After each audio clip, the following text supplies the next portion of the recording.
Orang sering bicarakan ketimpangan antar kelompok pendapatan, ya. Tapi bagi saya ketimpangan yang paling serius sebenarnya ketimpangan antar daerah. Sebagai akibat dari teknologi, otomasi terutama, terjadi job loss karena ada jenis-jenis pekerjaan yang dulu ada sekarang nggak ada lagi. Tadi Pak Bambang menyebutkan tentang beberapa rencana IPO, berarti Bukalapak sedang lagi menuju ke sana? Saya tuh setelah menyelesaikan 2045, ya selalu terobsesi lah, ingin ngelihat Indonesia tuh menjadi satu dari sangat sedikit negara di dunia yang keluar dari kelas menengah, keluar dari jebakan kelas menengah. Tapi memang setuju sih seperti yang tadi Pak Bambang bilang kan, kalau misalnya menurut data dari Pak Teten memang mungkin kurang dari 20% UMKM yang memang sudah beralih dari offline ke online. Betul. Ya kan sangat di bawah dari 20% Iya. bahkan kan, dan salah satu caranya dengan menjembatani tadi. Iya. Karena kan sebenarnya yang punya akses untuk ke online lebih banyak mungkin di kota-kota besar, mungkin mereka Betul. sudah terbiasa, dan seringkali UMKM yang mungkin berada di kota tier 2 atau mungkin di pedesaan gitu. Iya. Mereka kan juga punya warung, mereka juga punya UMKM, cuma mereka mungkin belum punya akses, belum teredukasi, atau bahkan ketika mereka sudah tahu harus online, mungkin mereka nggak pede karena kan mereka harus berkompetisi dengan yang udah besar. Iya. Jadi dengan adanya ini ya menjembatani dan membuat akses itu jadi lebih turun ke mereka, lebih DNA lokalnya lebih kerasa ya. Betul, dan tadi ya memang ada faktor yang saya lupa cerita bahwa fokus dari Mitra Bukalapak ini adalah tidak di tier 1, ya, tidak di 5 kota besar, Jakarta, Surabaya, Semarang, Bandung, Medan, ya. Tapi justru di luar itu. Kenapa? Ya meskipun penduduk kita tuh 270 juta, tapi sebenarnya yang tinggal di luar tier 1 tadi itu 230. Dan 230 itu satu, kalau kita melihat dari sisi komersial itu big market, itu udah pastilah. Tapi yang kedua, kita tahu bahwa mayoritas dari 230 juta itu bergantung kehidupannya pada UMKM, baik sebagai konsumen maupun sebagai pengusahanya sendiri. Jadi dengan fokus Mitra Bukalapak di daerah yang katakan tidak tier 1 ini, menurut saya makin memperkuat inklusivitas tadi, ya. Karena kebetulan kan bidang ekonomi saya ekonomi regional, dan itu sudah jelas di Indonesia. Ketimpangan itu, orang sering bicarakan ketimpangan antar kelompok pendapatan, ya. Tapi bagi saya ketimpangan yang paling serius sebenarnya ketimpangan antar daerah, ya. Antar daerah itu orang kadang-kadang hanya bicara simpel Jawa luar Jawa. Menurut saya nggak simpel. Itu adalah urban dan rural, ya. Itu besar sekali meskipun memang tren kehidupan masa depan itu akan ke urbanize, ya, lebih banyak ke urban. Tapi tetap saja perbedaan yang jauh ini membuat terjadi migrasi dari desa ke kota, lebih bukan karena dia merasa siap untuk kerja di kota, tapi karena tekanan ekonomi. Mengingat di desa itu ekonominya kurang terbangun dibandingkan kota, ya.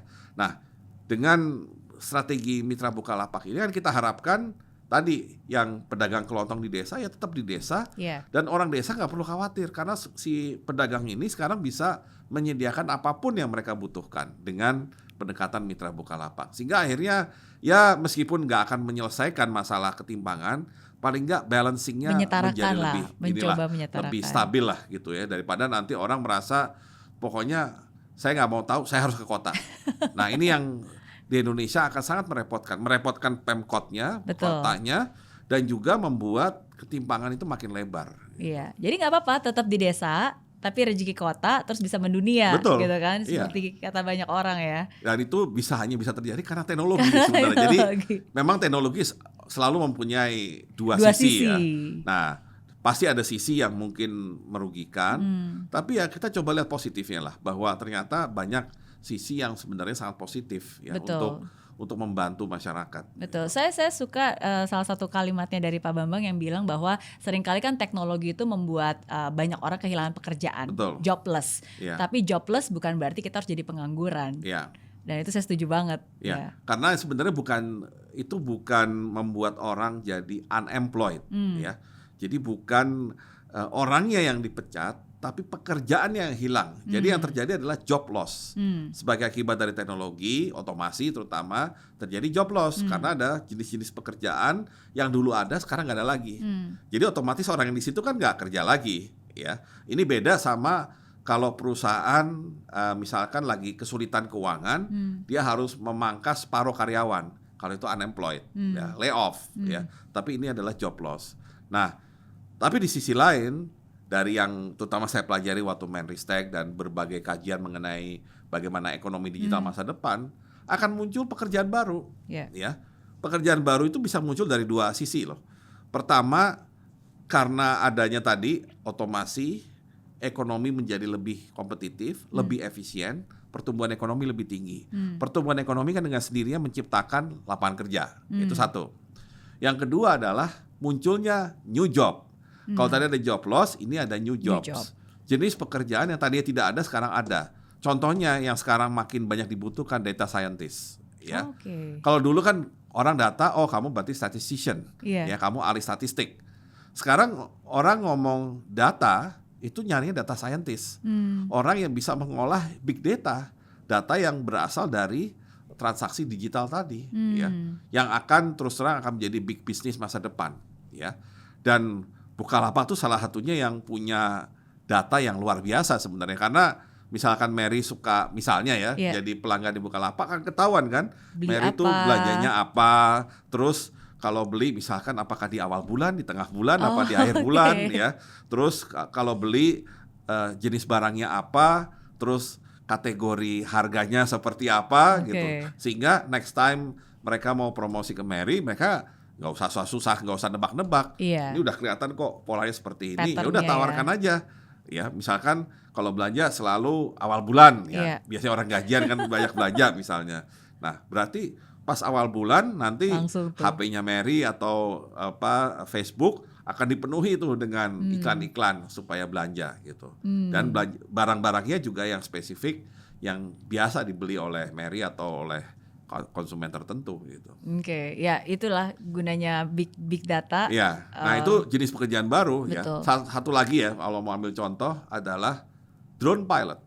Ya, kalau dulu kan pilot, kita bicara misalnya drone untuk keperluan, misalnya untuk kalau di sawah itu untuk membersihkan dari hama, ya, atau memberikan pupuk cair atau memberikan air gitu. Kalau dulu kan pakai pesawat kecil tuh, ya, di atas sawah, di atas perkebunan, terus dia nyemprot apa gitu kan. Nah sekarang, tapi itu ada resiko kan. Resiko artinya pertama kita harus butuh pilot, ya, nyari pilot juga nggak mudah. Kedua, ada resiko pesawatnya jatuh kan, ada kecelakaan gitu kan, nyawa taruhannya. Nah sekarang ada drone, ya. Drone itu pertama kan nggak berawak, ya. Jadi resiko kecelakaan nggak ada. Betul. Ya. Tapi kan drone itu harus ada yang pilot kan, arahnya, terus nanti mau lempar apa, mau kasih apa, berapa banyak, itu harus ada yang kontrol. Dan itu ada ini sendiri profesi baru, drone pilot, ya, yang tadinya tidak ada. Nah itu dua contoh lah bahwa akan muncul juga jenis pekerjaan baru di samping pekerjaan yang tercipta karena ekonominya lebih efisien. Gitu. Iya, berarti balik lagi ke pembicaraan dari awal, benang merahnya selalu tetap belajar. Betul.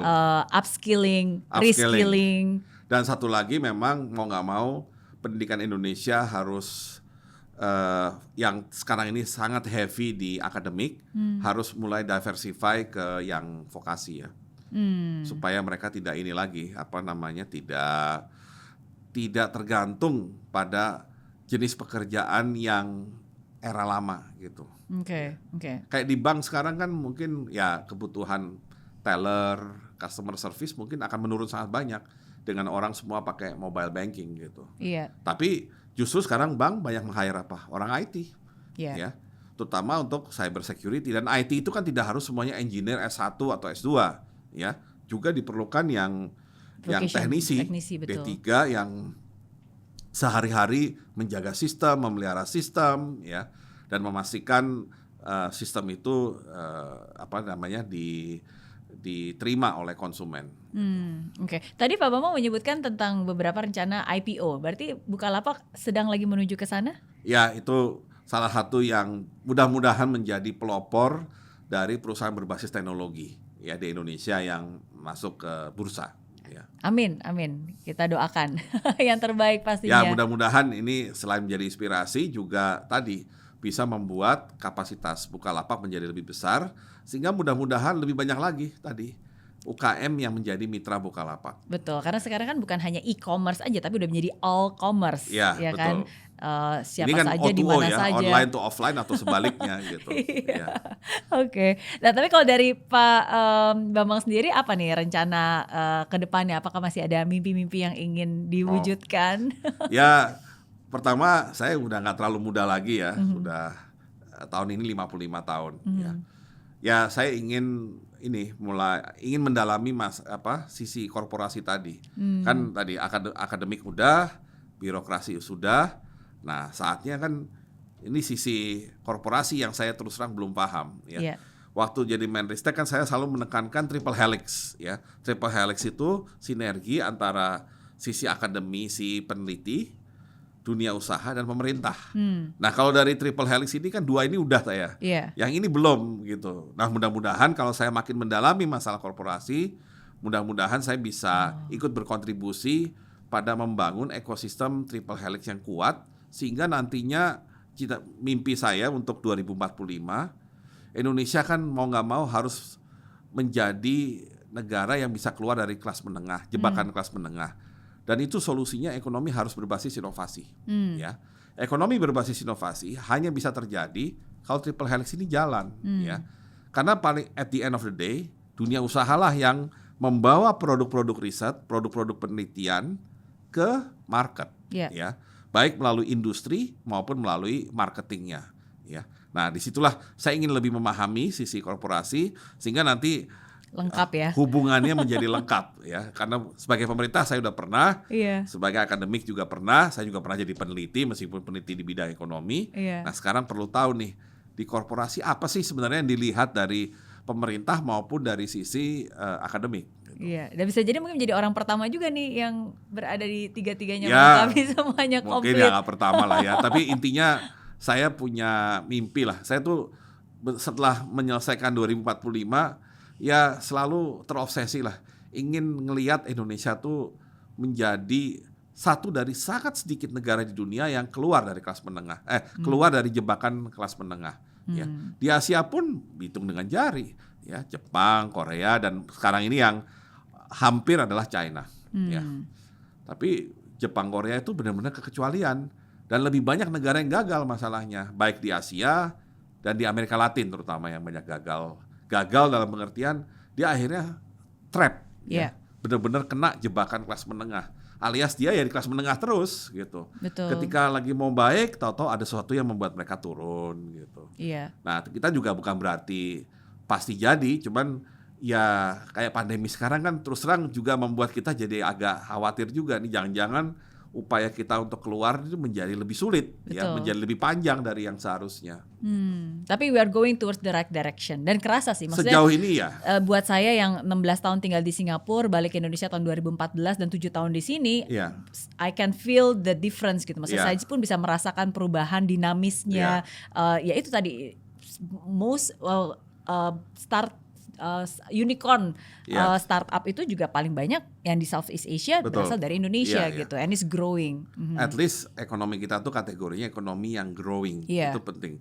Dan kebetulan ekonomi kita besar, ya kita kan by size GDP kita nomor 16 di dunia dan kita sudah masuk kategori $1 trillion ekonomi, $1 trillion US dollar ekonomi.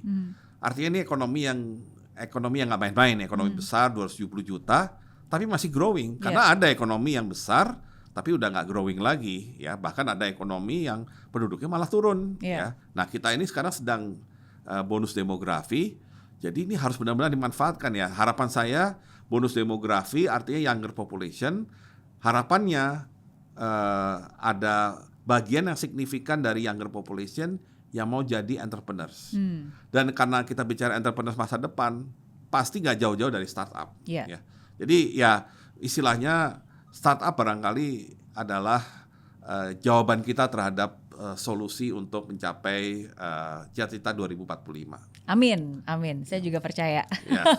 Oke, terakhir untuk Pak Bambang, saya yakin dari 55 tahun di hidup ini udah banyak banget pembelajaran. Apa satu nasihat terbaik yang pernah didapatkan oleh Pak Bambang? Ya, kalau saya intinya adalah jangan pernah berhenti belajar. Ya. Karena apa? Banyak orang menganggap belajar itu hanya di sekolah, ya.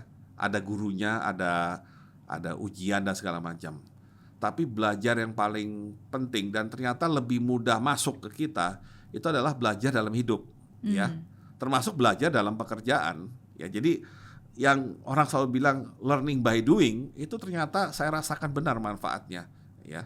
Karena disitulah saya malah lebih mudah mengerti hal-hal yang barangkali waktu kuliah kok kayak susah untuk memahami. Apa sih maksudnya nih? Tapi begitu kerja, begitu lebih tahu bagaimana realitasnya, kok jadi lebih mudah gitu untuk memahaminya. Nah, jadi intinya jangan pernah berhenti belajar. Itu mungkin nasihat paling simple karena itu juga akan membuat kita survive. Kan kita kadang-kadang hidup kan nggak lancar ya. Seperti kita lagi di kerjaan enak-enak, tahu-tahu perusahaannya bangkrut misalkan. Kan kita meskipun orang yang baik-baik aja kan terpaksa berhenti, bukan salah kita. Betul. Nah, tetapi jangan sampai kalau kita malas belajar, kemudian kita akhirnya kesulitan karena mungkin offering yang ada di bidang yang sama sekali berbeda. Nah, disitulah kita harus berani masuk. Dan saya lihat banyak contoh orang sukses yang apa yang dia bikin sukses, apa kerjaan yang bikin sukses, beda dengan S1-nya dia atau bahkan S2-nya dia gitu. Kadang-kadang totally different gitu. Iya, saya sarjana teknik elektro Pak Bambang. Termasuk salah satunya yang beda haluan. Nah, itu justru itu yang harus ditularkan kepada semua orang bahwa pendidikan tetap penting, ya. Betul. We need the logic dari proses pembelajaran kita sampai S1 gitu. Tapi beyond that, ketika sudah bekerja, maka bukan ilmu lagi yang menjaga kita. Yang menjaga kita adalah diri kita sendiri. Karena itu ilmu yang kita miliki harus terus diperkaya, ya. Oke. Thank you sekali lagi. Hari ini saya sudah belajar banyak banget dari Pak Bambang. Sukses terus buat Bukalapak. Sukses terus pastinya juga untuk Pak Bambang. Yang paling penting. Sama-sama buat Mary juga. yang paling penting jaga kesehatan. Iya, sama-sama. Dan friends, semoga apa yang dibagikan hari ini bisa bermanfaat. Seperti saya bilang, setiap orang punya kisah dan setiap kisah selalu membawa pelajaran berharga. Semoga pelajaran berharga dari Pak Bambang hari ini bisa diterapkan dan digunakan dan bisa membawa dampak positif dalam kehidupan kalian semua. Apapun yang terjadi, fight till the end and never give up. Bye-bye.